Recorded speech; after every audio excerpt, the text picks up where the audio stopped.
Halo semuanya, perkenalkan nama saya Adrian Pranis Ambewa. Saya dari Fakultas Hukum Universitas Kristen Indonesia. Saya mahasiswa semester 4, angkatan 2023 dengan NIM 23400 Nah, pada video kali ini saya akan memberikan ulasan, kajian dan pandangan hukum saya dalam konteks atau perspektif penegakan kode etik profesi hukum di Indonesia mengenai film The Film yang rilis pada tahun 1993 yang disutradai oleh Sidney Pollack. Nah, analisis film The Film 1993 dalam perspektif etika dan tanggung jawab profesi hukum di Indonesia adalah sebuah kajian komprehensif dan kontekstual. Nah, film The Film 1993 melampaui sekedar hiburan. Ia berfungsi sebagai studi kasus kaya dan kompleks tentang dilema etika dan tanggung jawab profesional dalam dunia hukum. Nah, meskipun berlatar Amerika Serikat, analisis komprehensif terhadap film ini dengan penekanan pada konteks spesifik Indonesia memberikan pemahaman yang jauh lebih bernuansa tentang pentingnya integritas dan profesionalisme dan tanggung jawab sebuah sosial dalam profesi hukum. Nah, kajian ini akan menggali lebih dalam implikasi dan tindakan-tindakan yang digambarkan dalam film.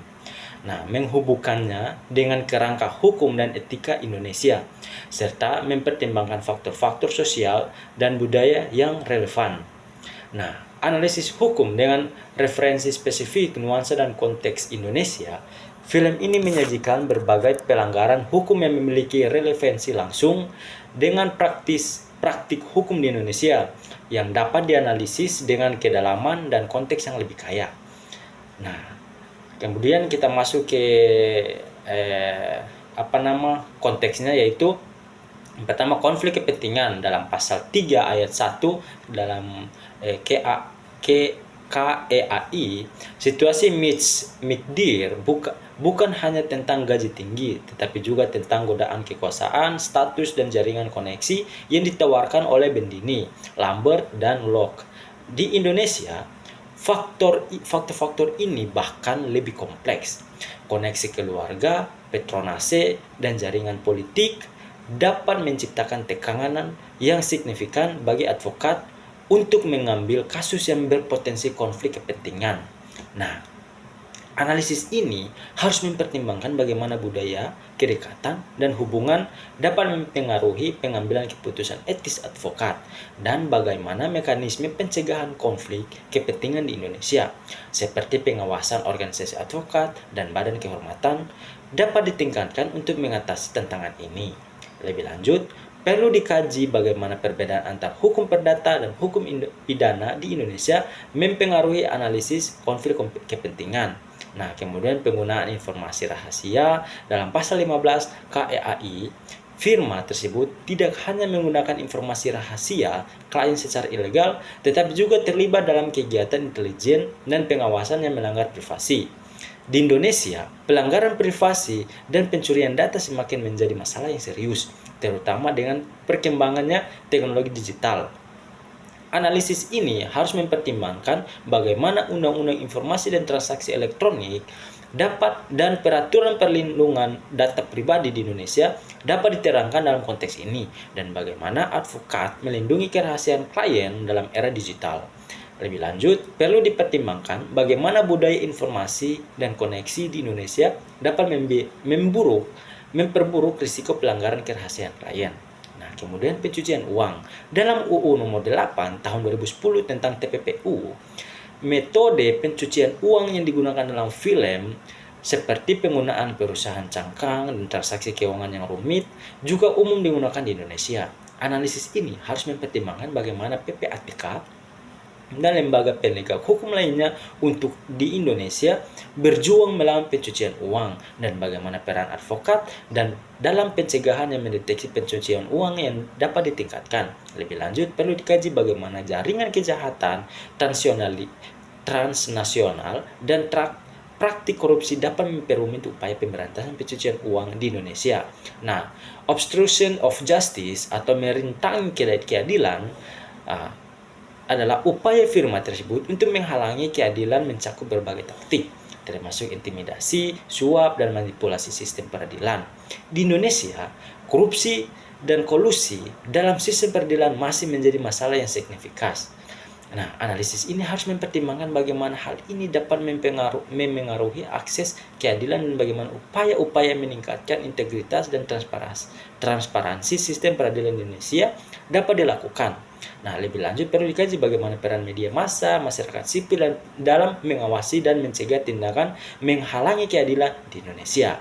Nah, kemudian peran negara dan lembaga hukum, penegak hukum. Film ini juga menyoroti peran negara dalam lembaga penegak hukum dan melindungi kejahatan. Analisis dalam film ini perlu mempertimbangkan bagaimana hal ini dapat terjadi di Indonesia dan bagaimana reformasi kelembagaan dan penegakan hukum yang efektif dapat mencegah kolaborasi antar pihak-pihak yang tidak bertanggung jawab dan lembaga penegak hukum.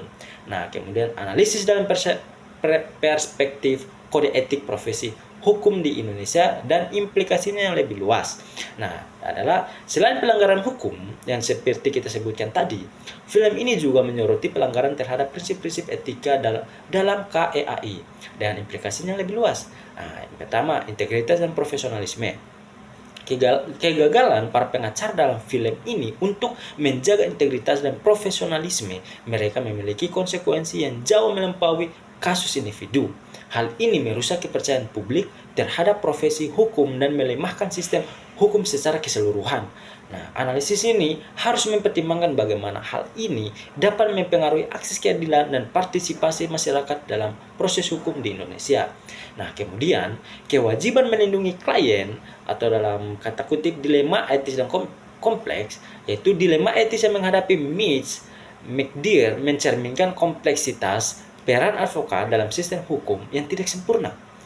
Ia harus memilih antara loyalitas kepada klien dan kewajiban untuk penegakan keadilan. Nah, analisis dalam film ini, menurut saya ini harus mempertimbangkan bagaimana advokat di Indonesia menghadapi dilema serupa dan bagaimana mereka dapat mengambil keputusan etis yang tepat dalam situasi yang sulit dengan mempertimbangkan konteks sosial dan budaya Indonesia. Nah, kemudian tanggung jawab sosial. Kegagalan firma tersebut untuk memenuhi tanggung jawab sosial mereka memiliki dampak yang signifikan terhadap masyarakat. Mereka terlibat dalam aktivitas ilegal yang merugikan masyarakat dan merusak kepercayaan publik terhadap sistem hukum. Nah, analisis ini harus mempertimbangkan bagaimana advokat di Indonesia dapat berkontribusi pada penegakan hukum dan keadilan, serta bagaimana mereka dapat berperan dalam membangun masyarakat yang lebih adil dan demokratis dengan mempertimbangkan nilai-nilai budaya dan sosial Indonesia. Nah, kesimpulannya adalah dalam film The Film ini bukanlah sekedar film biasa, tapi melainkan ia adalah cerminan dan merefleksikan kompleksitas, etika, dan tanggung jawab profesional dalam profesi hukum. Nah, baik di Amerika maupun di Indonesia itu sendiri. Nah, analisis komprehensif ini menunjukkan bagaimana film ini dapat digunakan sebagai alat pembelajaran efektif untuk mendiskusikan dan menganalisis penerapan KEAI. Dan hukum di Indonesia dalam praktik hukum, serta untuk meningkatkan kesadaran tentang pentingnya integritas, profesionalisme, dan tanggung jawab sosial dan profesi hukum di Indonesia. Nah, dengan mempertimbangkan konteks sosial, budaya, dan politik Indonesia, analisis dalam video ini memberikan pemahaman yang lebih mendalam tentang tantangan dan dilema yang dihadapi oleh para profesional hukum di Indonesia dan di seluruh dunia lebih lanjut. Nah, kajian ini mendorong refleksi kritis tentang bagaimana sistem hukum dan profesi hukum di Indonesia dapat dipertimbangkan, diperkuat untuk mencegah dan mengatasi pelanggaran etika dan hukum yang serupa. Jadi baik, itu adalah analisis saya mengenai film The Film tahun 1993 yang disutradarai oleh Sidney Pollack. Nah, jadi itulah beberapa pandangan-pandangan saya mengenai film tersebut. Baik, terima kasih. Shalom.